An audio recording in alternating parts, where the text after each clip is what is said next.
good evening everyone. Again, we are SB19! Yes, another great evening to be here. Syempre sa P-pop Rising in class. Do you have anything to say, Sel? People community mag-ingay! That's the energy that we want tonight.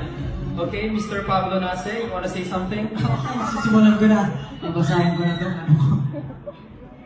Alam ko naman lahat na nandito ngayon, para sa atin, P-pop is not just a sound or a trend. It's a movement. It's a movement that has brought OPM to the global stage, showcasing culture that is uniquely Filipino through songs. That's right. And for a movement to continue, it needs to be sustained by new generations of artists. Here is the next wave that is up to challenge of bringing OPM farther than it has ever gone. Yes, like us, they've dreamt big, touching the hearts of millions through songs and performances, practicing until they got it right, and continuously working hard to get even better. Syempre, sa alamat, G22, BGYO, G22, sorry. BGYO, GAT, Vision, and Kaya. For me, P-pop isn't about just being seen. It's about building something that lasts.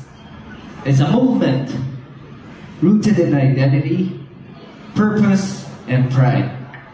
Yes, tama ka dyan, Josh. Tama?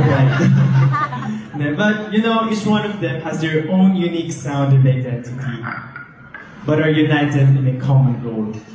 And that is to elevate P-pop to the world stage.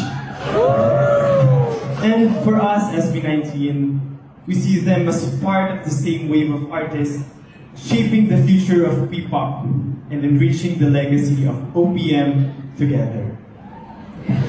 And SB19, we are part of the community that proudly supports them, anticipating their impact on the Philippine music. The path ahead is laid with purpose, and they're ready to walk it boldly. And siguro before we start this event, gusto ko lang i-share yung laging sinasabi sa amin ng coach namin, si Coach Jay. Together we're like a bonfire.